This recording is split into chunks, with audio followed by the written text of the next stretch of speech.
Bismillahirrahmanirrahim. Hai, Assalamualaikum warahmatullahi wabarakatuh. Salam sejahtera kepada semua pelayan Malaysia Gazette yang menonton podcast MG.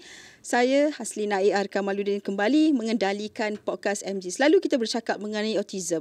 Ada yang menyatakan bahawa itu penyakit lah, itu keturunan lah, itu ini dah. Macam-macam sebenarnya stigma yang diberikan kepada perkataan autism itu saja. Bila kita tahu, dan kadang-kadang ada yang tahu tapi anggap itu sebenarnya jangan ambil kisah. Itu hal anak orang lain, bukan dalam kain kita.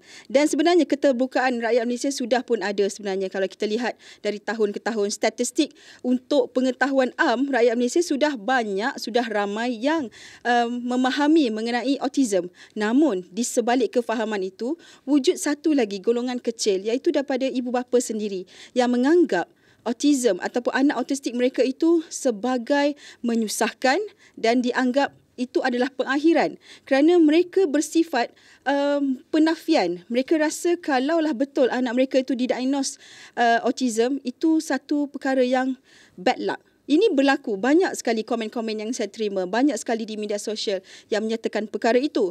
Apakah kesudahannya? Tak kesian ke kepada anak-anak? Jadi hari ini kita nak ungkap, kita nak bincangkan mengenai perkara ini. Kalau kita lihat sampai ke mana, sampai ke adakah anda merasakan anak-anak kita ni tak ada masa depan dek kerana kesombongan ibu bapa itu menafikan mengenai autism. Kalau kita kata autism banyaklah kan dia punya jenis-jenis, tapi kita ambil ini sebagai genre. Kita nak anda ibu bapa di luar sana yang masih lagi bersifat in denial ataupun menafikan, ayuh dengar podcast kali ini. Kita nak selami, kita nak belajar, kita nak keluar daripada kepompong menyatakan bahawa autism ini satu benda yang menggerunkan. Ayuh kita bersama dengan dua panel yang sudah berada di studio podcast ini, kita nak bercerita, kita nak berborak, kita nak buka minda kita mengenai perkara ini. Saya perkenalkan di hujung sana, kita mula di hujung dulu lah ya. Di hujung sana, kalau tengok betul ke datang podcast untuk cerita pasal autism? Kerana tengok je orang dah tahu dah. Kita tunggu filem lah. Mungkin ada yang kata macam tu. Kita perkenalkan Dr. Ahmad Idham, merupakan pengasas Pusat Pendidikan Khas Eden Firdaus. Assalamualaikum Doktor. Waalaikumsalam. Terima kasih sudi jemput. Terima kasih. Hari ni pakai topi lain tau. Oh betul lah, topi lain hari ni kan. Jangan hari ni kita ada topik khas. Dan di sebelah saya ini sebenarnya saya pun risau juga. Dudap juga kan. Kita bersama dengan Puan Nori Abdullah Badawi. Siapa yang tak kenal, merupakan pemilik gym iaitu We Rock the Spectrum. Assalamualaikum. Waalaikumsalam. Selamat datang kepada kedua-dua panel. Saya menggigil sebenarnya. Jarang sekali nak buat podcast gigil, tapi kali ini isu ni kita nampak macam berat, tapi ada yang kata ringan, ada yang tak nak tengok, ada yang anggap ini bukan dalam hal rumah tangga kita. Hari ini kita nak panggil ke semua mereka ni, panel-panel kita ni berkongsi apakah sebenarnya bila kita cakap pasal autism, penafian ibu bapa, hingga kita kata masa depan anak-anak itu boleh orang kata gelap dek kerana kesombongan ibu bapa. Jadi di awal ini mungkin kita recap sikit lah tak lama, tak sekejap, pengalaman lah Puan Nori sendiri kalau kita kata pasal autism, bagaimana di awal autism yang didiagnos anak itu. Terima kasih ya Puan Haslina. Tak boleh kita gigil bersama-sama. InsyaAllah lepas ni kita akan mengenai sikit suatu topik yang kadang-kadang dianggap berat. Okey, pengalaman saya sendiri, anak saya sekarang yang autistik, umur dia 15 tahun. So kita dapat diagnosis pada masa tu dia umur 3 tahun. Tapi masa dia umur 2 tahun setengah, boleh nampak ada kira-kira kita tengok daripada dia punya tingkah laku and all that, ada rasa macam dia sudah menunjukkan bahawa dia lain dari kanak-kanak yang lain. So pada masa tu dah terfikirkan lah, dan sungguh pun saya tidak berapa mengetahui tentang autism. Terlintas juga that A word, ada kita terfikir. And then dapat peluang untuk berjumpa dengan pakar. Kita, diagnosis kita dari seorang developmental pediatrician. So pakar kanak-kanak yang memang boleh membuat diagnosis. Diagnosis ni tak boleh dibuat sembarangan. Doktor kita yang biasa pun kalau kita pergi ke klinik awam ke private klinik, kalau dia bukan pakar, dia tak ada boleh memberi diagnosis kan. So bila kita mendengar diagnosis secara formal, masa tu saya nak kata terkejut, tak terkejut sangat sebab kita pun dah fikirkan anak kita ni memang berbeza. Okey. Tapi rasa berat lah. Rasa macam ada sesuatu dah datang pada kita. Like it's landing. Kan? Tapi disebabkan mungkin saya dan suami, so papa, kita ni jenis take action mode. Macam tu. So rasa macam okay, sekarang kita dah tahu. Okay, apa kita nak buat sekarang? Nak tengok, nak cari terapi, nak cari intervensi, semua tu. So masa tu actually sebelum kita terima diagnosis secara sepenuhnya, sebab dah nampak dia agak lewat bercakap, tutur-turan dia pun dia boleh bercakap, tetapi macam tak fasih lah, tak adalah boleh sembang-sembang. Tapi kalau dah umur 3 tahun sebenarnya kita dah boleh. Dah boleh kan? Dah boleh dah dengan anak kita. Dan ni pun anak yang kedua kan. Dia anak kedua out of 3 boys. Jadi kita dah memang mula berjumpa dengan speech therapist. Sebab tak kisahlah apa diagnosis, sebab pada masa tu kita dah tahu permasalahan tu memang dah ada. So kita akan tackle yang kita dah tahu kan. Family pun sangat supportive, sangat memberi sokongan. So alhamdulillah dari segi tu in our family tak adalah sangat. Kalau di sebelah dua belah pihak family jugalah, tapi yang kalau kira keluarga dekat belah Khairi ada juga anak saudara kami Down syndrome. So kalau dah ada sindrom Down seorang tu, sungguh pun lain. Kita dah biasalah dengan seseorang yang sekarang ni kita guna terma neurodivergent. Divergent dari segi maknanya perbezaan neuro tu berkaitan dengan otak lah kan. So it was just terus macam tu. But sekarang ni saya dah kerap jugalah menceritakan bahawa kita tak memproses semua tu sebab kita sibuk dan tengah semangat lah untuk membantu anak kita kan. Kita dengar bahawa intervensi awal ni boleh membantu. Kita perlu berikan dia suasana yang dapat membantu dia belajar, all that kind of thing. Kita tak terfikirkan masa tu apa perasaan kita sebenarnya. But bila mungkin setahun kemudian, masa saya betul-betul lebih memahami, sebab lepas tu kita sendiri buat nak kira ambil langkah untuk belajar lebih lah. Ada parent training, baca lebih banyak, berjumpa dengan pakar, mengambil berat untuk faham lebih banyak tentang autism ni. Lepas kita tahu tu, dan masa kita betul-betul menyedari, sedar bahawa autism ni adalah suatu hakikat, dan inilah keadaan dia sebagai seorang insan manusia, tetapi dia adalah manusia yang autistik. Ni memang sebahagian daripada dia. Identiti dia akan begitu.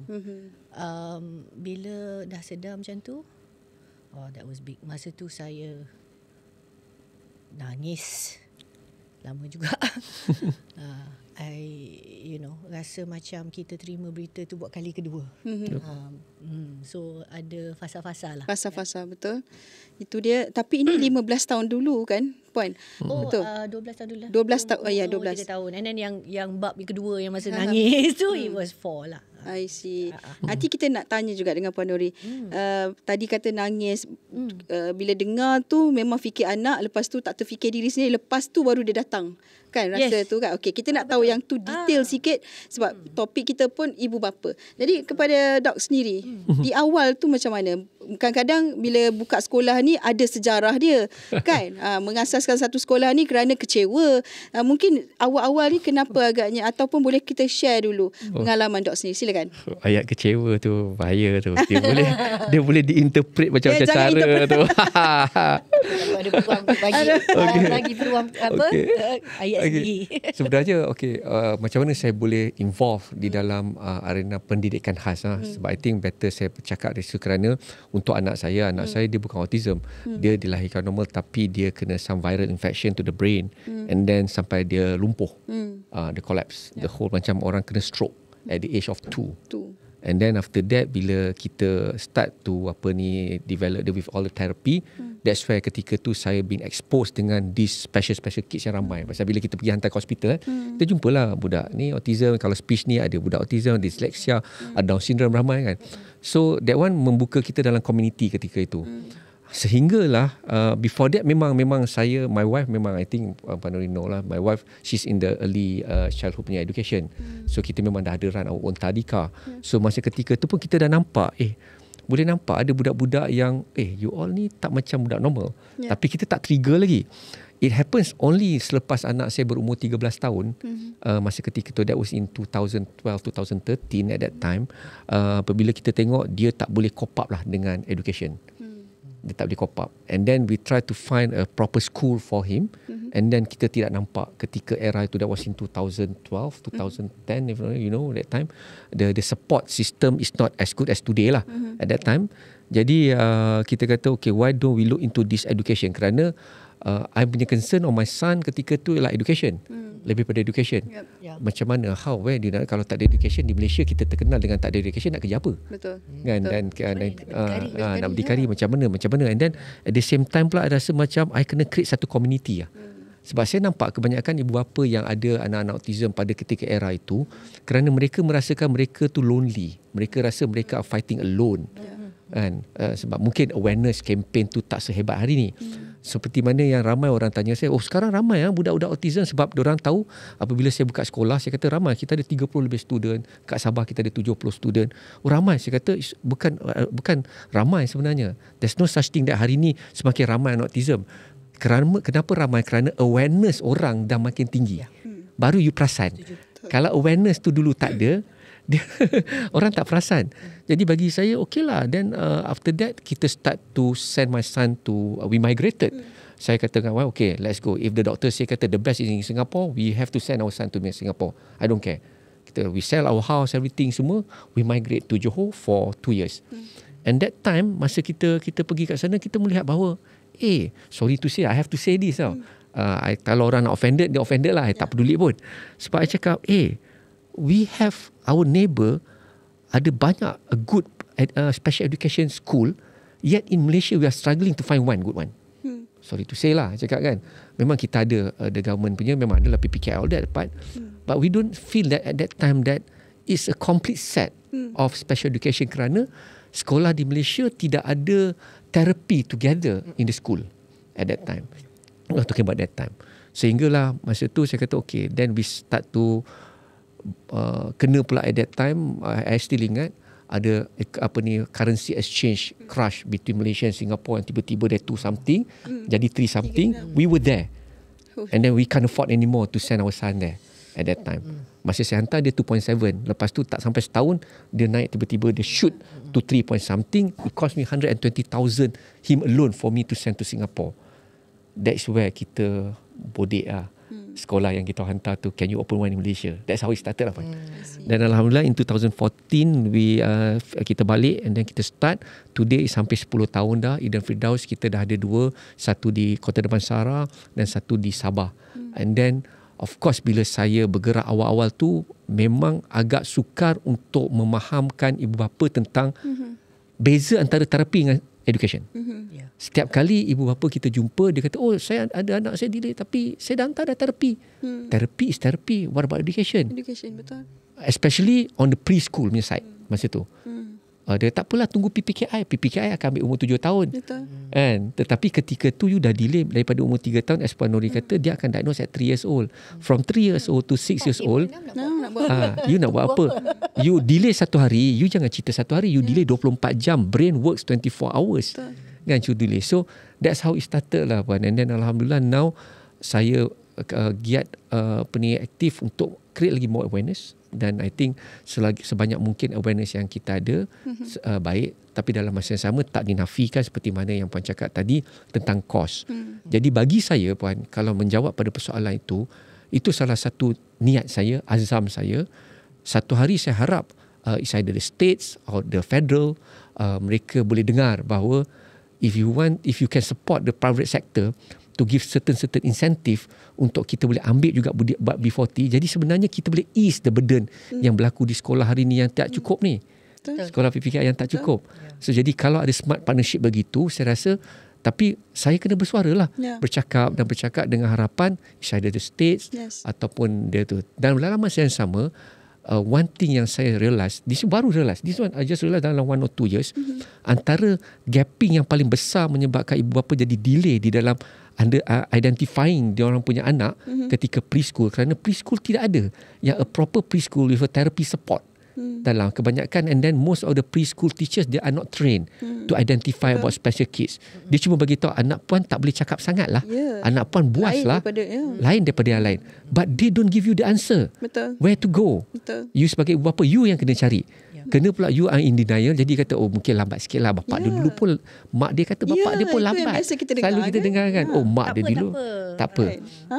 So now we work closely dengan state government Selangor punya pusat pusat pendidikan Selangor, PPD, dia punya tu.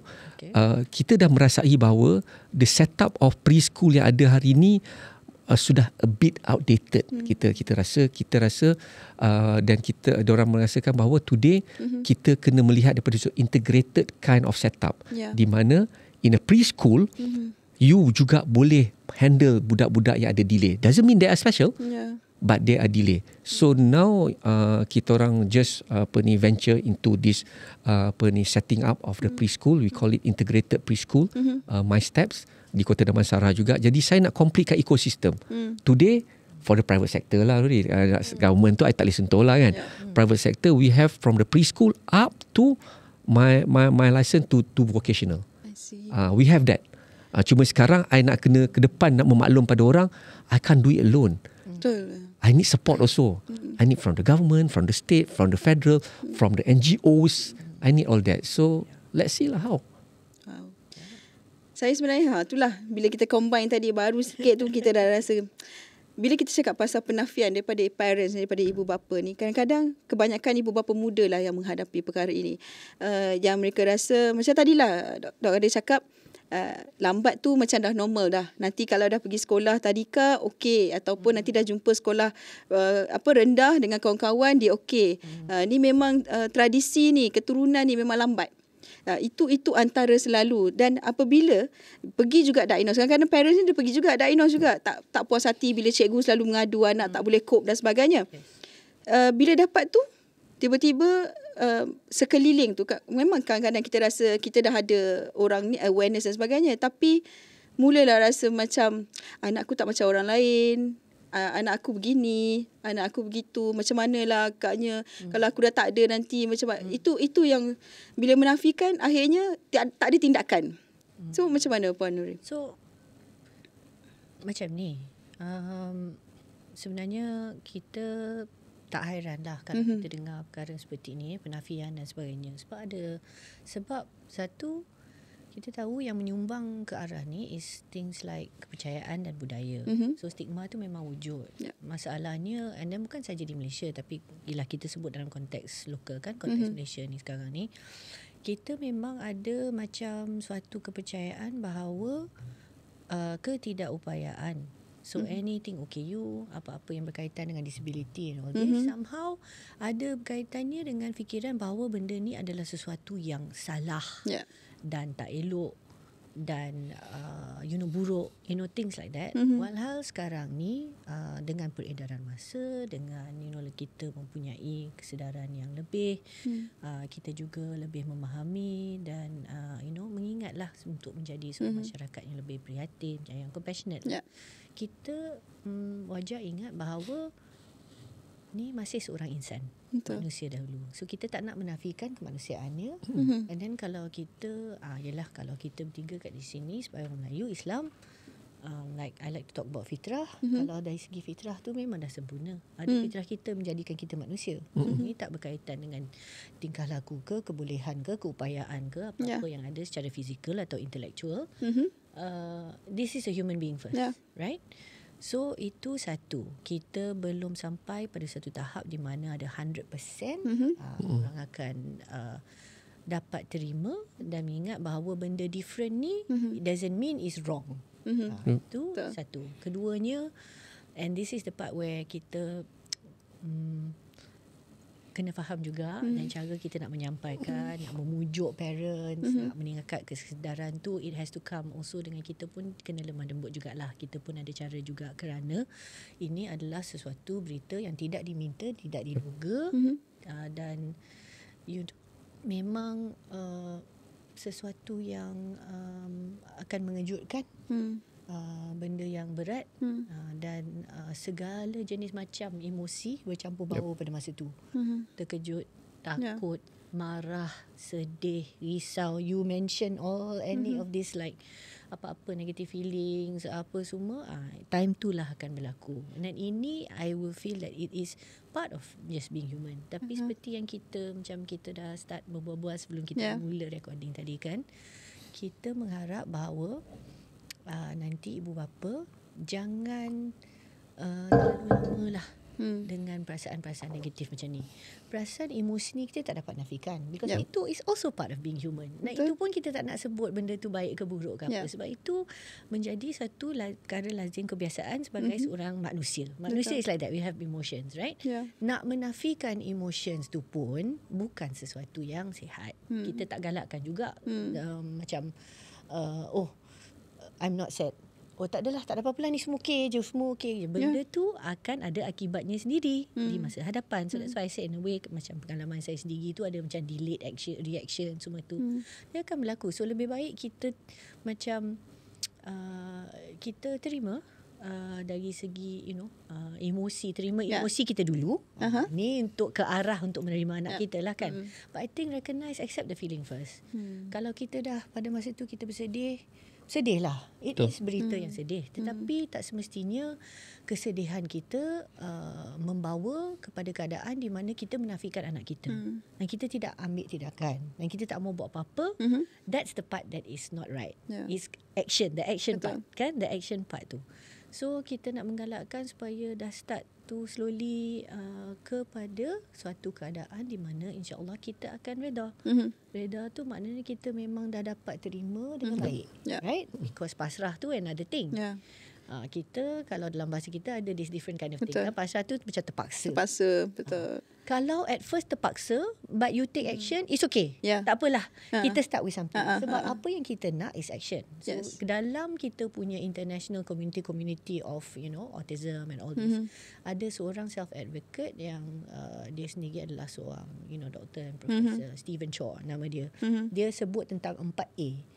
So A dia awareness, acceptance, appreciation dengan action. So kalau kita translate untuk kita, satu kita nak sedar supaya kita dapat menerima. Bila kita dapat menerima, kita harap akan sampai pada satu tahap di mana kita menghargai. Sebab kita dapat kenal dan kita ingat balik, ni pun ialah seorang insan seperti saya juga.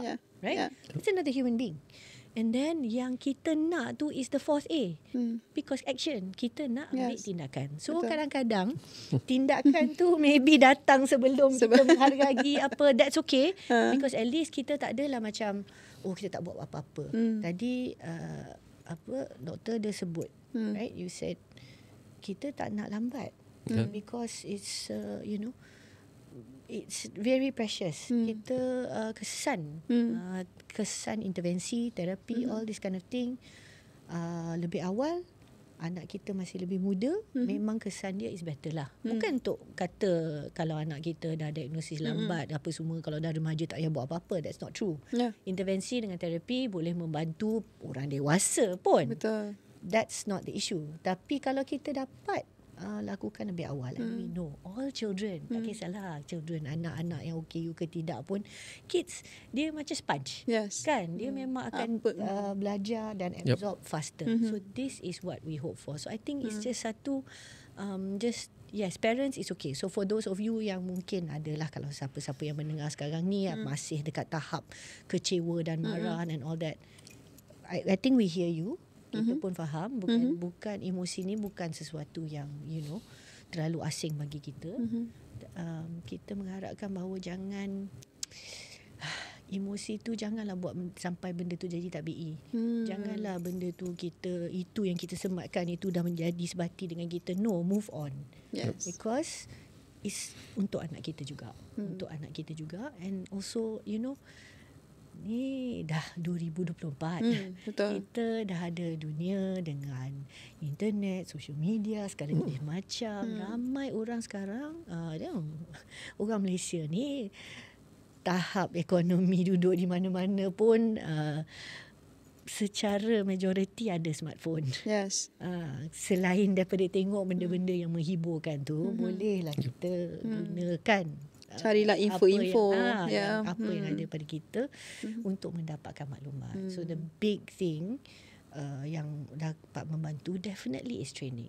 So whether it's parent training, whether it's teacher training, this is one of the biggest things that I think can make the big like inilah suatu yang dapat membawa kesan positif yang besar.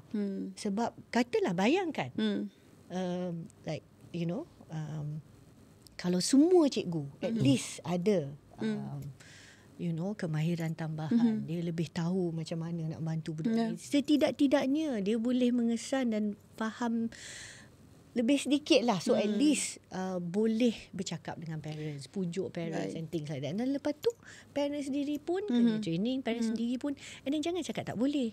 Masa pandemik tu semua mak bapak kena tukar hat jadi cikgu juga. And kita yang mempunyai anak-anak yang OKU atau neurodivergent, tukar hat lagi pakai hat terapis. So terpaksa dalam keadaan terpaksa dan terdesak, insya-Allah semua boleh. Yang menariknya bila Puan Nuri cakap tadi, cikgu, ibu bapa, sebenarnya dia ada macam satu circle chain yang perlu ada. Kadang-kadang kita dah pergi diagnose, doktor kata okey anak awak ni autism. Dia dah terkejut dah. Dia dah rasa tak ni tapi tak tahu nak pergi mana. Tadika yang biasa pula kata kita tak boleh terima. Okey, kena pergi yang special. Pergi yang special pula pun susah juga. Dia ada kos lagi. Betul dok, kos lagi. Dah fikir ni anak dah kena tak boleh stop, nak kena kos lagi, nak cari duit lagi. Lepas tu dah ini dia punya tu tak ada satu yang ekosistem dia tak ada. Ekosistem tu tak ada. Kita masalahnya mak ayah yang tengah bersedih-sedih ni, yang duk menafi-nafi ni, support system tu hanya daripada kadang-kadang itu boleh kalau lah ada support system yang baik. Ini kan pula ada pula ini mesti kau lah punca. Kenan kenan pula, you know.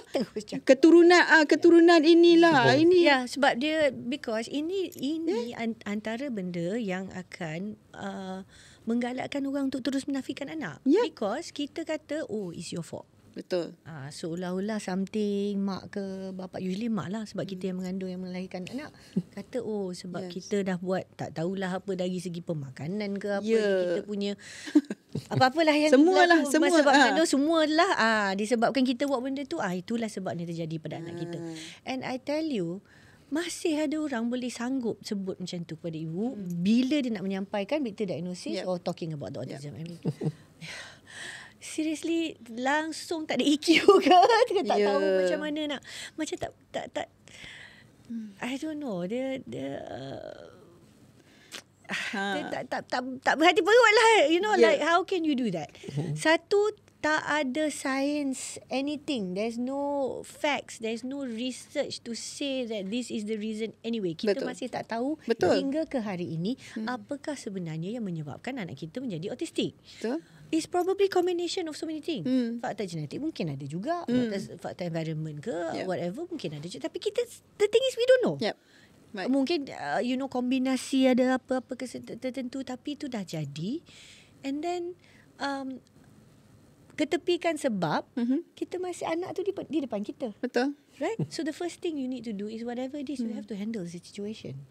Kan? So it's best to just, you know, deal with it at that point in time. And then lepas tu fikirkanlah balik. Maybe for us kan, in a way, syukur Alhamdulillah, I feel like kalau sebut Besar Timur ni, I will think of him as the blessing. Sebab dia membantu membuka minda kita. Betul tak dok? Like, you know, what did we learn because of our kids? Kan kita dah you know, dah jadi you know, people involved in the community sampai set up services. I have the gym, you've got, you know, you've got the school. And apa yang kita nak buat advocating for community parents ni pun sebab benda ni betul kita kena mengaku.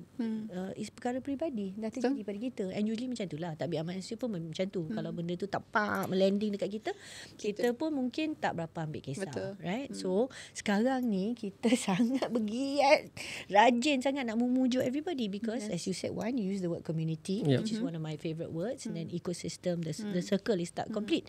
It's true. Kita memerlukan, and then mungkin ada antara kita yang pernah dengar satu ungkapan di mana untuk membesarkan anak pun it takes a village. Itu anak yang biasa-biasa.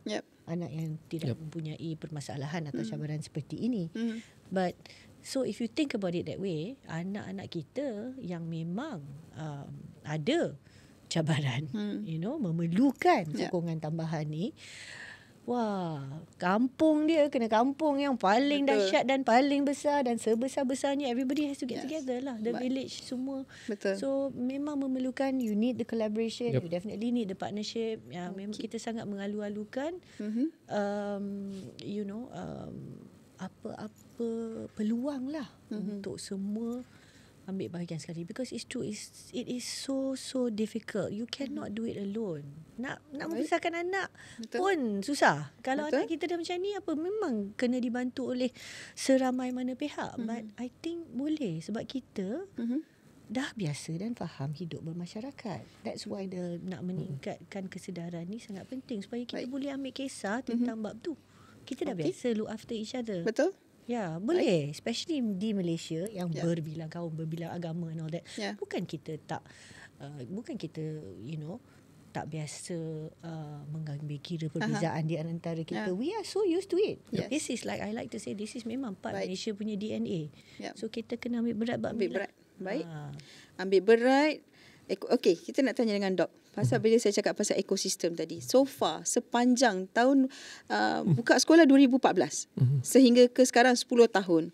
Macam mana Dok bila kita nak menguruskan satu sekolah ini, adakah direct daripada ibu bapa itu sendiri ataupun ada sinergi kerjasama dengan mana-mana pusat terapi ke, ataupun sebenarnya kekangan paling besar lah bila kita kata ni sekolah istimewa lah untuk golongan-golongan istimewa macam kami. Saya pun beritahu lah kan, sebab saya pun, anak saya pun autistik. Jadi macam mana kekangan dan sebagainya tu? How did you do it? What do you need?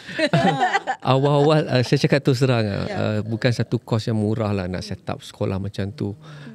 It takes until today pun kita tak cover pun lagi kita punya capex. Until today pun kita tak cover. But saya tak nak fikirkan pasal benda tu. Bagi saya rasa pelaburan. Saya harus buat sesuatu sebab saya percaya satu hari orang akan nampak. Dan alhamdulillah hampir 10 tahun ni orang akan nampak lah kan benda tu. Kerana dia macam ni lah. Bila ketika kita buat satu private center school lah, of course satu benda orang kata kos mahal. Tapi bila orang faham kos tu datang daripada mana, sebab we need to have a proper therapist. Because the school ada therapist, my school ada therapist. We have to have a proper special education teachers ataupun teachers yang memang degree in child psychologist. Kita bukan ambil cikgu-cikgu yang keluar daripada maktab. Macam tu punya cikgu, tak boleh, pasal you need to have that kepakaran. And diorang punya rate pun tinggi. And then at the same time juga apabila kita buat international, kita bring from Singapore, kita juga tertakluk dengan the standard yang WHO dah tetapkan. One teachers maksimum 7 student ataupun 5 to 7 student yang mana dia ada dia punya tu. So jadi bagi saya ketika itu saya kata macam mana saya nak bagi tahu ibu bapa bahawa kos menjurus kepada itu, bukannya kami nak charge ketika tu lah. That was the awal-awal ketika tu. Dan tak dinafikan memang agak sukar nak dapat pelajar ketika tu. Lebih-lebih lagi kalau kita duduk dalam komuniti-komuniti yang in denial pun satu hal. Keduanya lah lagi, orang akan tanya, tak ada support mana-mana ke? That is where ketika tu baru saya kata okay, saya start to engage dengan zakat. Masa tu saya start engage dengan state government. Tetapi apa yang saya realise ketika itu, it comes back to Puan punya cakap tadi. Bila dia diagnose seorang doktor, saya bukan nak menafikan tentang doktor punya kepakaran. Yes, dia kepakaran boleh diagnose. Tapi apabila seorang parents keluar daripada, dia masuk bilik doktor, kita bayang senario dia. Kita barang senario, arti senario yang you dah lalui. Masuk bilik doktor, doktor bagi tahu anak you autism. Dah nyata. Okay. Bila you keluar bilik, dia setakat yang tu je dia boleh cakap kat you. tapi dia tak akan boleh bagi tahu you roadmap dia. Bagaimana anak you sampai ke alam. Tak ramai doktor yang Yes. beri roadmap. So jadi saya terfikir okay, then saya start to engage dengan doktor. My school. That's where because kita ada kawan-kawan doktor child psychologist kita engage. So ketika itu baru kita realise bahawa banyak dah orang datang. Sebab apa? Orang kita ni senang dengar cakap doktor. So jadi doktor bagi recommendation. Ketika itu kita dapat satu perkara yang saya tak nampak ketika itu masa saya buka sekolah ialah the challenges yang paling utama ialah rupa-rupanya at the end of the day kebanyakan yang datang pada sekolah private ni it's not about cost is one thing lah. Actually most of the parents yang datang lah anak-anak diorang yang tak boleh masuk normal school, yang mana PPKI tak boleh terima. Kita orang terima yang lebih severe daripada PPKI punya terima tau. It started, dia dah mula. Kita kata kenapa yang datang semua severe ni? Kan? Then kita tak nak kita lah. yes kita level 3 severe yang jadi lari ketuk kepala kat dinding, pintu sekolah pecah, jangan ceritalah. My wife bruises all the way tu, jangan ceritalah. But we say kata okay, kalau kita tak ambil diorang nak gimana? So end up today most of the student yang my school sebenarnya mereka ni lebih ramai yang datang sebabkan sekolah dah tak boleh terima diorang. PPKI pun tak boleh terima diorang. So saya kata if this the issue, meaning to say tak bolehkah kita ada smart partnership with the government school? Betul. Saya kata tak boleh kan? Nak bergantung harap pada PDK je. Ya. PDK dah satu okey. Satu benda yang menyebabkan kita ibu bapa lagi confused kerana di dalam untuk membesarkan seorang anak istimewa ni dia punya kementerian yang involved tu ada 4. Banyak. PDK yang nyata saya cakap yang nyata. Dia ada anak-anak ada lagi tu. PPKI di bawah Kementerian Pendidikan. So dia start umur 7 tahun. Preschool baru nak start je. Preschool PPKI ni baru sangat. Tapi tak kita tak ada lagi lah. Dia terlalu sikit. Yang dia settle PPKI. Dan dia settle sampai umur 19 tahun. Lepas tu kalau nak pergi vocational, dia Kementerian Sumber Manusia pula. Betul. Kat situ.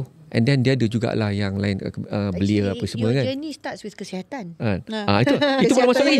Itu belum masuk lagi. So you have PDK yang konon-kononnya sebelum masuk sekolah bolehlah hantar ke PDK. But PDK the problem ni dia di bawah Jabatan Kebajikan. Yang PDK sebenarnya handled by an association. Yes. PDK is not a structured school. It's not a licensed school. It's just an association yang buat macam welfare punya dan bantu, dan dia orang ada volunteers. Paling apa ni anak yang tak dapat diterima di mana lain lah. Dia memang dapat ada pilihan lain langsung. Itulah Situlah. lah dia. Tetapi semua ni tidak akan boleh gerak kalau Kementerian Kesihatan tak support in term of therapy. Dan terapi dia akan letak di bawah Kementerian Kesihatan. Jadi that's why bila saya pergi visit banyak PPKI, bila saya buat aktiviti saya bermasyarakat, and then saya start to bermasyarakat lah. Saya pergi PPKI bagi talk. Satu benda yang saya melihat daripada PPKI yang saya rasa hari ini harus dilihat sebagai penambahbaikannya lah. PPKI di Malaysia tidak ada satu PPKI yang ada terapi kat dalam. Ya, betul. Semua cikgu kena settle semua, dan bagi saya tak fair kepada cikgu to look into the therapist punya work. Betul. Cikgu is educator. Therapist is therapist. Tetapi mereka dilonggok. Okey, tak apa. Tapi dia orang kata tak apa, therapist ibu bapa punya option. Okey, ibu bapa bolehlah kata yang kerana PPKI, you hantarlah therapist, speech therapy ke OT ke yang biasa orang hantar. Cost factor comes back in lah. Cost factor is one thing. Another thing is, okay, I nak tanya you, cikgu you yang dengan therapist tu bercakap tak? Tak. Are you working on the same spreadsheet of diagnosing your child? No. Tak ada. That's why I cakap kita kena one stop center kena. Jadi di my school, bila yang tu yang sekarang menjadi ibu bapa yang datang to my school because they want that service. Betul. The therapist and the teacher. Bila kita diagnose satu student tu, therapist and teacher together with this. Jadi cikgu, ibu bapa akan dapat lagi nyata tentang ke mana, what is the strength, progress dia macam mana, dan to look into the progress of our child, they share the same worksheet tu. Betul. Because sekarang kita tahu multidisciplinary approach itu yang paling dulu. Sebab dulu orang akan ada program lah, akan ada metode intervensi yang tertentu. Dia akan kata, cara saya yang lagi baik. Actually, sorry, you don't know cara mana yang paling baik. You have to be prepared. Cuba segala macam, dan usually kena ada kombinasi. Dan kita tak boleh lepaskan just because dapat early intervention program IEP lah dipanggil tu. Dia boleh run, tak boleh. Tu cukup. Lepas tu tak payah pergi OT. Tak boleh, tak pergi boleh. bicara kerja, tak payah pergi speak, tak payah pergi. Tak boleh. Tak boleh. Sebenarnya, I'm so sorry. Semua tu Dia- kena. So that's why it's good to have that one stop. Yeah. Talking about that one stop, nanti kalau saya boleh Boleh? bilang sikit. Saya nak tanya pasal gym tu. Okay. Mungkin. Boleh saya sebut sedikit pasal gym juga.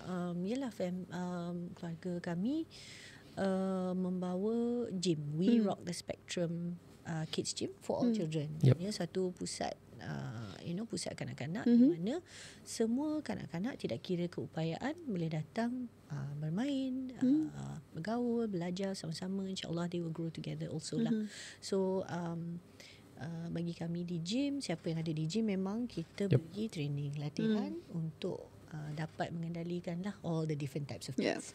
Dan ini yang kita nak, suatu suasana yang inklusif, right? So that kita bagi peluang, kids are kids, supaya dapat bersama-sama. So dalam gym ni, gym kita mempunyai kelengkapan.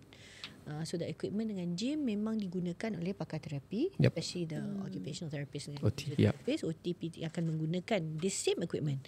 Untuk kanak-kanak, dia tak kisah sebab benda tu macam swing, trampoline, benda-benda macam ni memang seronok. So for them, dia tak kisahlah equipment tu technical ke tidak. Tapi itu antara kelainan kita memang is that kind of equipment yang kita gunakan untuk aktiviti terapi.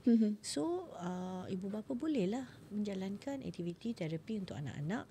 And of course it will be cheaper sebab harga atau kos dia akan lebih kepada kita membawa anak kita pada pusat mainan mana-mana lah, macam yang ada kat shopping centre, and our cost is similar to that, berbanding nak pergi terapi ni sangat mahal. And then even bila tahap kemampuan tu, kalau katalah antara yang golongan segelintir yang memang mampu, tak semestinya boleh dapat sesi yang mencukupi. Because memang kita tak cukup pakai terapi di Malaysia buat masa ni. Right? And that, so the cost tu akan lebih melambung tinggi. Tapi kita pun tahu akan ada ibu bapa yang memang tak mampu. Even if terapi, kalau kita bandingkan antara RM180 dengan RM35, RM35 tu pun agak berat untuk family, keluarga-keluarga tertentu. Ada program, kita ada membuat program yang kita namakan terapi through play. Maknanya terapi bermain lah untuk ibu bapa dan anak-anak bersama, because for us kita nak membantu especially parents meningkatkan satu kemahiran dan pengetahuan, tapi yang keduanya keyakinan. Because keyakinan tu kadang-kadang that is also part of our culture. Kadang kita rasa kita tak dapat buat. So of course kita apa-apa problem dengan anak kita yang biasa-biasa pun it'll be like cepat-cepat cari cikgu tuition. Cepat-cepat cari and all this, kita rasa macam kurang yakin untuk buat benda ni. Kita memang, I think in our culture lah, Malaysians, kita suka rujuk pada pakar, right? You said, doktor. Kalau doktor sebut, okay. Betul. Doktor. So ini kita nak meyakinkan ibu bapa bahawa mereka pun boleh, and of course masa pandemik tu it was very obvious. Jelas sekali kita sendiri terpaksa buat segala-galanya untuk anak kita di masa kita perlu pada masa tu duduk di rumah lah kan, tak dapat keluar, tak dapat ke sekolah atau pusat and all that pada masa tu. Jadi ibu bapa memang terpaksa mainkan peranan tambahan lah. So we can do that. I think itu satu. So the kids gym adalah antara usaha kami. Satu, yes of course, no denying, memang kita fikirkan anak kita sendiri, same as you. Tapi lepas kita dah adakan benda tu, kita rasa let's do it also, for the community, untuk siapa-siapa lah yang memerlukan. Saya tahu benda ni membantu anak saya, so of course why not kalau nak bantu anak lain. Kita memang amat memahami dan kita pun sedarlah kita, wow, alhamdulillah, we are very lucky. Boleh dapat hantar anak pergi terapi, cari sekolah dengan pusat pendidikan khas and all that, mampu. Alhamdulillah. Tapi berapa ramai orang yang mampu. We wanted to make sure we want to help. But the thing also I want to talk about dalam konteks kita tadi menyebut tentang apakah ekosistem kita and how to bring it all together. Harapan kami pada tahun 2022, at that time, if tak tahulah kalau Puan Haslina pun ingat, kalau Dok pun ingat, we were hoping for a National Autism Council. But at that time it was just timing tu tak berapa sesuai lah agaknya. Lepas tu pilihan raya, kita tukar. Bila kerajaan bertukar, biasalah, I think at that time certain things it will be changed. Ada pertukaran kepada dasar, ada pertukaran kepada priority dan sebagainya. So kita masih menunggu apakah kesudahan ataukah apa keputusan, adakah kita akan mempunyai suatu badan kerajaan macam it would be fantastic lah, sebab kita dapat menggabungkan semua betul. jenis semua pihak yang terlibat, semua kementerian, bahagian, jabatan apa semua ni. That is the hope, to bring everybody together. Tapi sementara kita sedang menunggu, I think for parents like us macam Puan Haslina, ada peluang dan ada mungkin rasa tanggungjawab sebagai like a journalist, ni ada platform kan. So we are now coming together to talk about this. Benda ni yes, it's personal to us, tapi kita nak meluaskan isu ni. So hopefully it will become everybody's issue. That is how the Kita Family Podcast started. Nuri dengan 4 orang sahabat, 4 other mothers lah.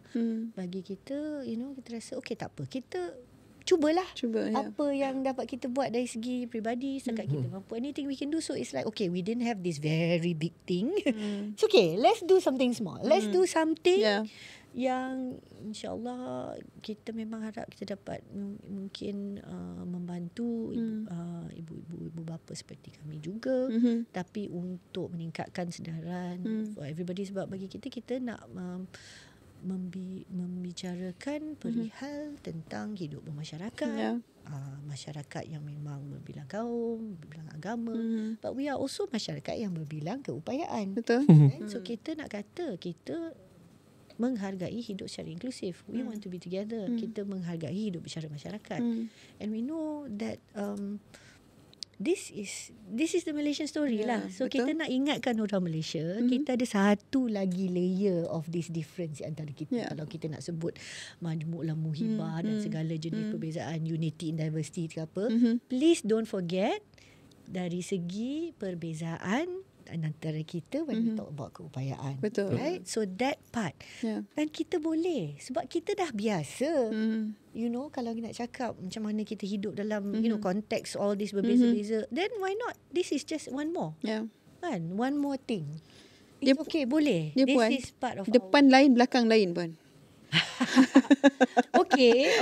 Saya mengaku itu yes, reality. Tapi at least I think it is a start. It's not a very good start. Betul. Tapi kalau dia sanggup berusaha untuk at least at the beginning, okay lah, saya belum percaya benda ni lagi, tapi okay lah, saya sanggup lah bermuka-muka sebab saya tak nak lah sampai tahap bergaduh dengan orang. Betul. Saya tak nak lah kecilkan hati orang ke apa. Kesedaran tu tahap dia sangat rendah lah. But at least it's something, and from there kita nak build up lah. Because dulu kita sebut tentang masyarakat yang mempunyai toleransi.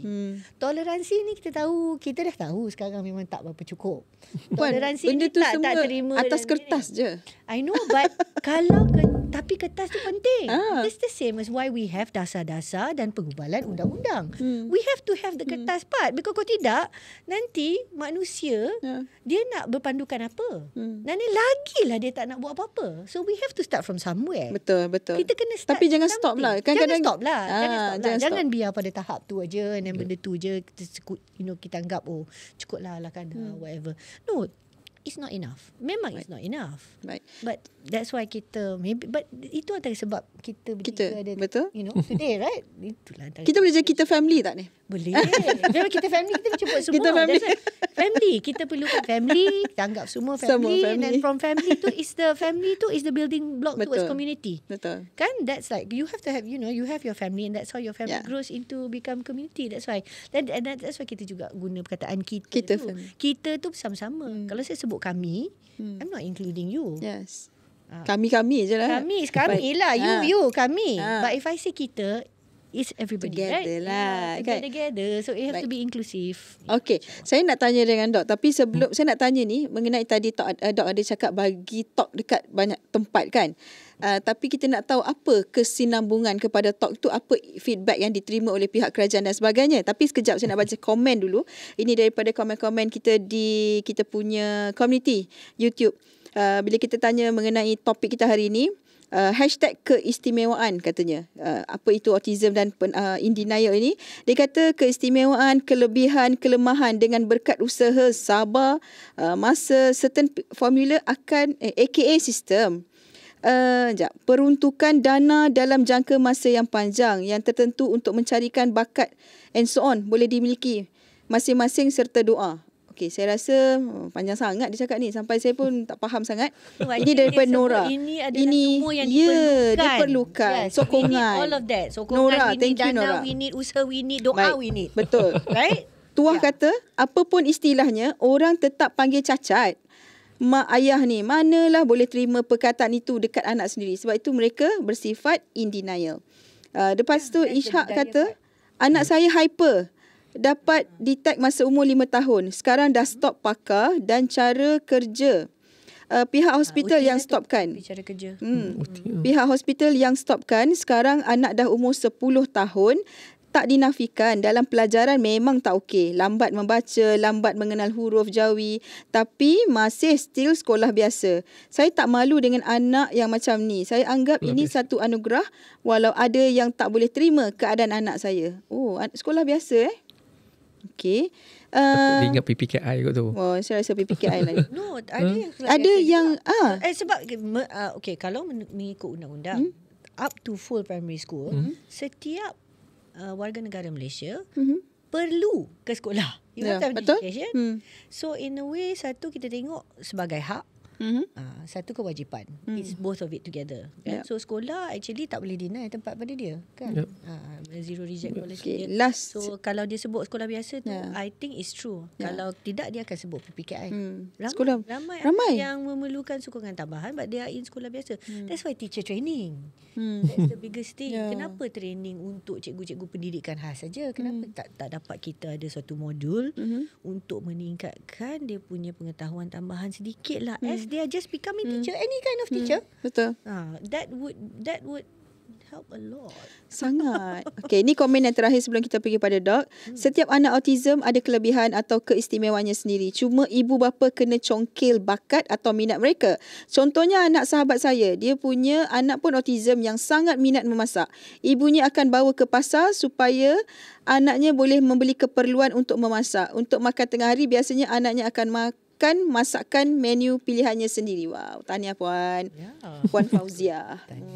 So kita ada komuniti yang sebenarnya Cakna jugalah. Dia kata anak sahabat dia, anak dia okey Cakna. Tapi Cakna biasalah dalam komuniti sendiri. Kan orang-orang luar ni dia kurang sikit, dia tahu kurang sikit nak So kita join. nak besarkan komuniti kita. Kan? Baik Dok, saya tertarik sebenarnya. Dok ada pergi bagi talk dekat tempat. Kita nak tahulah apa impactnya, apa kata kerajaan, apa kata mereka kepada usaha yang dilakukan oleh Dok ni. Adakah sekadar talk sahaja ataupun macam mana? Okey, kalau boleh open saya cakap lah kat sini. Boleh. Okey, sebenarnya awal-awal kita buat memang private sector. Kita buat private. Saya tak faham cara kerajaan bekerja. Saya terus terang sebab saya bukan orang kerajaan ketika itu. Memang kita from private, kita tak faham. Sehinggalah apabila saya mendapat peluang ketika saya menjawat jawatan Ketua Pegawai Eksekutif Finas selama 2 tahun setengah, di situ membuka saya punya satu pemahaman yang selama ni saya tak ada. Iaitu how does the government do their work. Macam mana sistem pentadbiran kerajaan itu. Jadi bila saya jadi CEO Finas ketika itu, I'm struggling for my first year tu untuk memahami. Kita ingat satu benda senang nak buat, tapi rupanya bila masuk kerajaan ni dia ada tata cara dia. Dia ada birokrasi dia ada. Tapi saya tidak melihatkan bahawa tata cara birokrasi itu sebagai alasan untuk menidakkan satu benda untuk dibuat. We have to maneuver and bergerak. Okay, jadi apa yang terjadilah ketika itu ialah this is where saya start to venture into the NGO group yang mana ketika itu kita nak fight for our own policy. Jadi apa yang saya perasan di government ni, kalau kita tidak ada satu dasar seperti mana yang Puan Nori kata ada paper, saya cakap terus nyatalah, satu dasar, satu benda pun tak boleh gerak. Sebab every kementerian akan bergerak silo. They have their own KPI. Saya pernah cakap benda ni, KPI ni sebenarnya yang membuat semua orang tak boleh buat kerja. Dia akan jadi silo. Jadi saya kata, saya rasa the only way yang untuk saya menyedarkan pihak-pihak berwajib, saya kata, saya kena banyak buat collection of data. That's why saya start to go PPKI, saya pergi PDK. I have dah go into tons of PDKs, PPKI punya sekolah memang banyak buat. Jadi apa yang saya rumuskan ketika tu, saya kata, siapa boleh tubuhkan sebuah dasar yang boleh menyelesaikan masalah ni? Dan saya kata siapa? Dan saya kata the only way lah bila saya faham dasar nak dibuat di mana. Dasar hanya boleh buat di parlimen. Jadi sehingga saya kata macam mana saya nak fight. That's why saya pernah ikut a few ministers ketika itu minta mereka fight to wujudkan satu dasar yang dikatakan Atau dasar OKU pendidikan. sepatutnya kalau boleh Dia akta is akta ni. Akta tapi akta dia bergantung kepada kalau OKU Jabatan Kementerian Wanita. Perlembagaan. Tapi kita untuk pendidikan khas, kita kena ada satu dasar yang nyata, iaitu dasar pendidikan khas. Kerana kalau kita tengok syarat-syarat pendidikan yang dilaksanakan pendidikan khas, kita cuma bergerak di atas dasar pendidikan negara ataupun dia ada program pendidikan negara yang dia terletak di bawah salah satu komponen untuk menggerakkan pendidikan khas negara. Tapi mereka tidak ada dasar yang nyata. Jadi kalau ada dasar yang nyata, saya percaya 4 kementerian atau kementerian-kementerian lain, kita boleh break the silo. Kerana dasar itu nyata. Kerana kalau tidak ada dasar, mereka tidak boleh buat sebarang aktiviti yang seterusnya. Ada peraturan ke, ada akta, tak ada dah.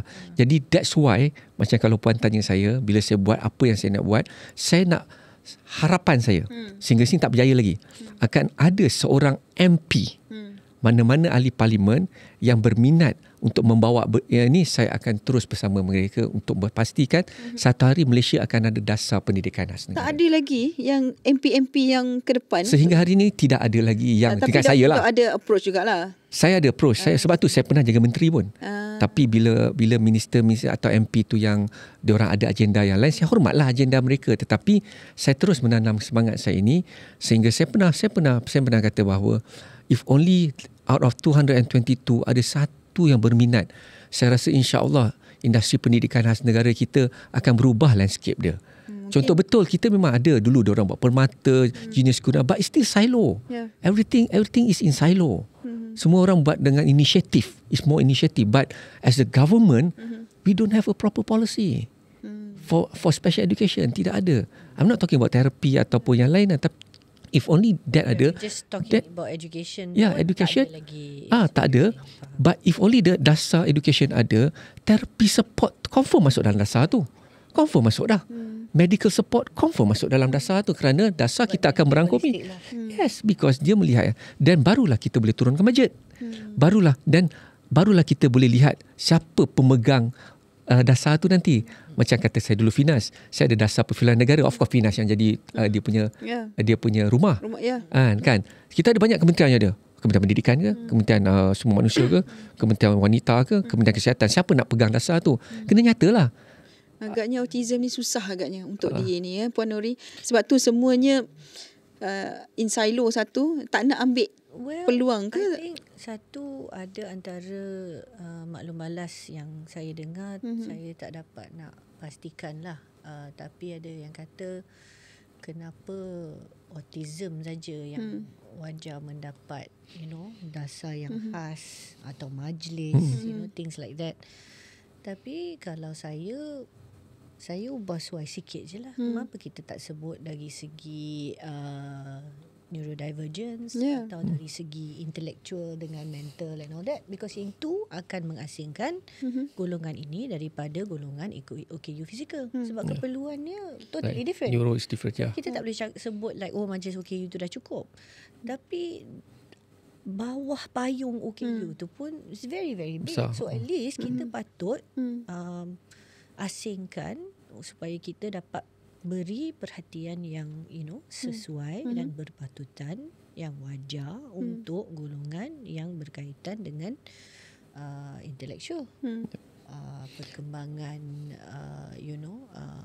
yang berbeza. So that's why we also sebut. So if you say neurodivergence and you look at this group, then it will not just be autism. Betul. Autism confirm akan masuk dan akan jadi jumlah yang besar. Betul. But you will take in ADHD. There is also so many other dyslexia pun. Dyslexia betul. Sebab tu as a school, ada pendidikan khas. Kita tak kata pendidikan hanya untuk budak autism. Saya ada Down syndrome. Saya ada dyslexia. Saya ada global developmental delay. Saya ada ADHD kan. Everything that you're doing pun is totally because you have a injury lain juga semua. Tapi semua ni dia akan pecah kepada neuro punya issues ataupun physical issues. Developmental and neuro. So saya rasa sekolah dok dah ada satu template yang kalau nak kata pasal dasar kan, untuk disatukan bawah satu dasar yang sama. Ni dah ada satu contoh yang terbaik, which is semua itu ada di dalam satu sekolah. Sebab tu saya kata, bila saya perjuangkan tu, saya bukan cakap kosong. Saya dah ready untuk support whoever want to brings it. Cuma sekarang ialah sama ada mereka nak bawa ke tak bawa aja. Kan? Ada Kementerian Pendidikan atau Kementerian Sumber wanita di bawah Jabatan Kebajikan Masyarakat. Diorang nak bawa ke tak bawa? Kerana kalau tidak, diorang tidak boleh menyelesaikan masalah ni. Uish, tak boleh brain lah yang ni. Sebab tu macam sekolah dah beroperasi 2014, dah berusaha tu hari demi hari. Ada cawangan. Another new dah ada school. You just imagine puan, tak payah jauh lah puan. PPKI PPKI. Mana-mana PPKI yang saya pergi, semua mengakui bahawa ada limitation yang diorang minta kita support dari luar. Jadi saya sekarang bergerak di Kota Damansara. Sekarang di Kota Damansara saya dah 3 PPKI saya jumpa dan alhamdulillah kita dah create dengan inisiatif sendiri kita create the ecosystem between PPKI dan private sector, Eden Firdaus dengan my school yang tu, supaya mana-mana parents dan teachers ni dia boleh refer my school. Even the PPKI sekolah PPKI saya diorang datang sekolah saya kenalkan dengan saya punya terapis, dengan cikgu. Jadi kalau dia ada masalah kat PPKI, dia dah tak risau dah. You have a place. Tak apa, kita kata kita buat CSR dulu. We don't talk about money first. Sebab kita nak membuktikan bahawa kerjasama pintar antara government and private sector dalam bidang pendidikan khas ni sebenarnya memang boleh dilakukan. Every daerah. Carilah this kind of I cakap kadang simple. If only one MP take up, I nak propose 222 location. Satu MP satu tempat cukup for the start. One MP have one at their place to support the government punya tu. PKI connect dengan few center, settle. Duit dekat tiap contoh, even though macam Puan Nuri punya tempat kan. If let's say your gym, it can be connected with PPKI also and with the school. If let's say my school is at your place, we can be connected one another and support the community. Yes. It's about community. Jadi saya guna parlimen lah sebab kita faham sikit pasal politik kan. Kita tak usah cerita banyak. Kita cerita parlimen lah kalau adun banyak sangat. Kita cerita parlimen. At least satu parlimen ada support ni cukup lah. No, but it's good because sekarang ni apa yang Dok dah share hari ni, mungkin tak tahu Dok lepas ni insyaAllah akan cetuskan idea pada siapa yang mendengar. Harap-harap adalah yang mendengar from Malaysia Gazette kan. Of course. Siapa-siapa lah audience kan. Kita bagi orang team semua dah complete. Kita team semua dah ada. Okay lah, that's pretty good idea. Mungkin saya boleh buat kat tempat saya. That's it. Because setiap ahli parlimen ada bajet. Start daripada individu, start daripada satu family, things like that. Macam after yang my therapy to play program yang program kita buat, and especially yang program kita buat untuk ahli keluarga B40. Lepas tu sebab anak dia alhamdulillah did well in the program, dia sendiri sanggup buat NGO dia. So it was like I was so terharu. I think that time I think I also cried, but like happy cry lah. Rasa macam sebab lepas tu dia rasa macam okay lah, saya pun boleh buat something. So that is the point kan. Tiap dari kita pada tahap kita masing-masing mungkin ada kemampuan untuk melakukan sesuatu.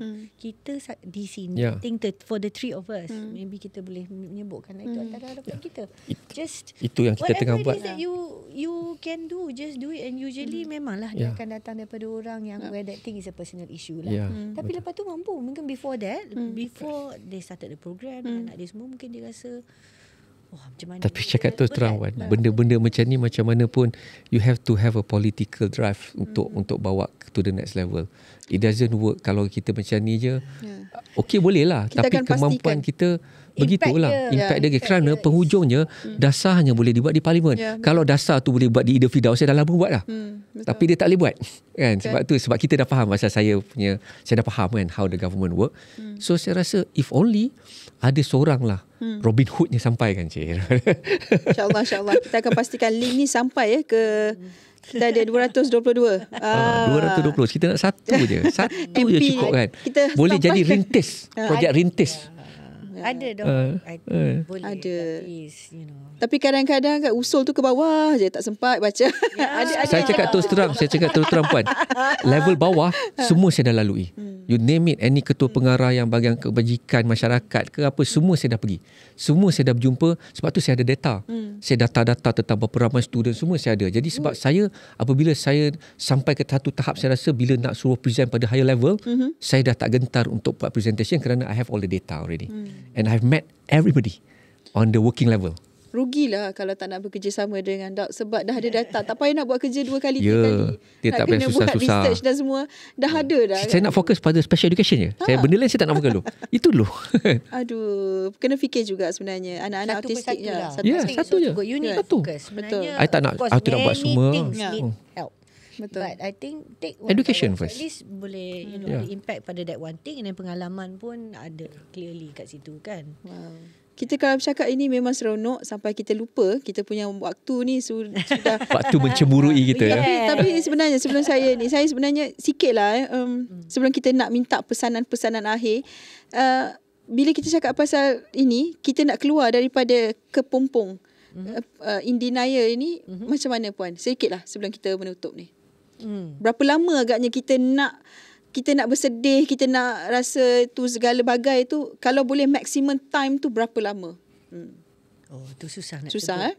Susah nak sebut. Tapi kalau boleh saya sebut beginilah ya. Satu, I think tiap-tiap seorang dari kita, kalau boleh kita sendiri diminta untuk tingkatkan ilmu, pengetahuan, kesedaran bagi pihak kita dulu. Because katalah kalau parents tu dalam keadaan sedih, marah, frust at that time dia ni, carilah maklumat. Sebab sekarang ni kita lebih banyak maklumat di mana kita akan menyebut tentang this kind of mindset lah. Yeah. This kind of mindset yang menerima, menghargai, yang tidak melupakan bahawa ada insan di situ, yang community spirit. So bila kita dah belajar dan tengok keadaan macam tu, kita tak akan rasa terlalu sunyi atau keseorangan lagi. Right? Then you will stop. InsyaAllah, hopefully you will stop that part of that nak menafikan, ya. Sebab kita akan tahu kita ada sokongan, kita boleh bersama-sama dengan orang lain dan boleh dengar pengalaman diorang macam mana pada diorang sendiri. Apakah hijrah mereka daripada tahap yang marah, menafi and all that. There's so many wonderful stories out there. And then insyaAllah you also can join that part lah. So kita tak perlu duduk berseorangan dan rasa bahawa benda ni terlalu berat, beban kita terlalu berat. I think there's so many things, and just the small reminders lah. Kita tak akan dibebankan dengan sesuatu yang terlalu berat bagi kita. Itu satu janji, especially I think sebagai seorang Muslim, I think you can remember that. Dan apa-apa kesusahan dalam hidup kita pun kita dah dijanjikan dengan kemudahan. Ada cara sebenarnya. There's so many ways. Just bukakanlah dalam kita sedih dengan marah dengan upset tu, maybe okay lah, carilah ruang untuk mendapatkan maklumat, reach out, jumpa, connect lah dengan ibu bapa lain. Sebab sekarang boleh buat online. Kita tak boleh nak kata saya tak ada kawan, saya tak kenal siapa lagi macam ni. Community Facebook ada, and then kita adalah macam ni, insyaAllah you will listen to this podcast, or like please tune in to Kita Family Podcast. Sorry, saya nak sebutkan podcast ni, kita orang sendiri, but ni memang dalam konteks Malaysia, memang bahasa pun memang podcast Melayu, rojak sikit lah. Tapi biasalah, especially kalau masyarakat Lembah Kelang, kita memang cakap macam ni, kita akan campurkan everything, termasuk Indian and Chinese semua ada juga kan. Tapi memang dalam konteks Malaysia, untuk menceritakan benda-benda je lah, bagi kita tak nak orang satu menafikan emosi dia, tapi yang paling penting jangan nafikan anak. Betul. Okay, Dok. Sedikit sebelum kita berakhir. Saya punya simple. Kepada semua yang kat luar sana yang in denial saya nak cabar you all datang jumpa saya. Datang jumpa saya. Kalau you rasa you nak denial, you come to me. Kenapa? Jangan risau pasal saya tak charge apa-apa. I'm going to give you guys a free screening. Because now memang saya dengan wife saya, bila saya buat preschool, saya kata, especially kalau siapa yang dekat Lembah Kelang kan, Kota Damansara ni kan, they know my Facebook, they know my IG, they know my TikTok. Pada siapa di luar sana yang rasa you are in denial, jangan takut, jangan malu. Come to me. Come to me, kita discuss, kita duduk, kerana of all you know, anak you tak seperti mana yang you sangka pun. Kerana ramai juga hari ni yang rasa macam anak autism sebenarnya, diorang cuma delay. So how you want to do that, jangan risau, tempatnya dah ada. Dan dalam tak sebulan, kebetulan ni Puan, dalam sebulan dua ni apabila saya buka saya punya My Steps dengan tu, memang kita buka slot-slot untuk bagi pre-screening percuma kepada mereka-mereka yang datang. Love it. Jadi ambillah peluang ini, datang dan kita boleh sembang. Saya macam kata waktu denial kan, saya cabar balik diorang. If you think you're in denial, come and see me, let's talk. InsyaAllah kita akan jadi satu kawan. sini satu family, sana satu kita kawan. Baik. Okay. Tapi saya juga suka sebelum kita berakhir, saya suka nak ingatkan kepada ibu-ibu, ayah-ayah yang di luar sana, kalau sudah pun didiagnose anak anda itu autis, pastikan pergilah buat kad OKU. Ramai yang tak nak buat.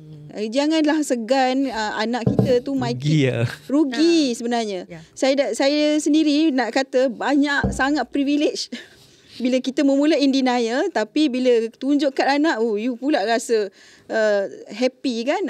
Kalau nak bayar, pergi kaunter depan, tu kan.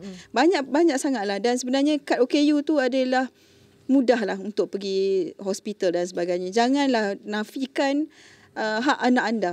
Itu sebenarnya. Baik, sebenarnya isu ini bukan sebagai permulaan dan pengakhiran. Kita ada banyak lagi yang akan kita kupaskan. Kalau kita kata pasal autism ni, ada sahaja lagi yang kita nak lagi anda tu tahu lagi. Bukan sekadar tahu, tapi cakna, tapi ambil juga, take part juga.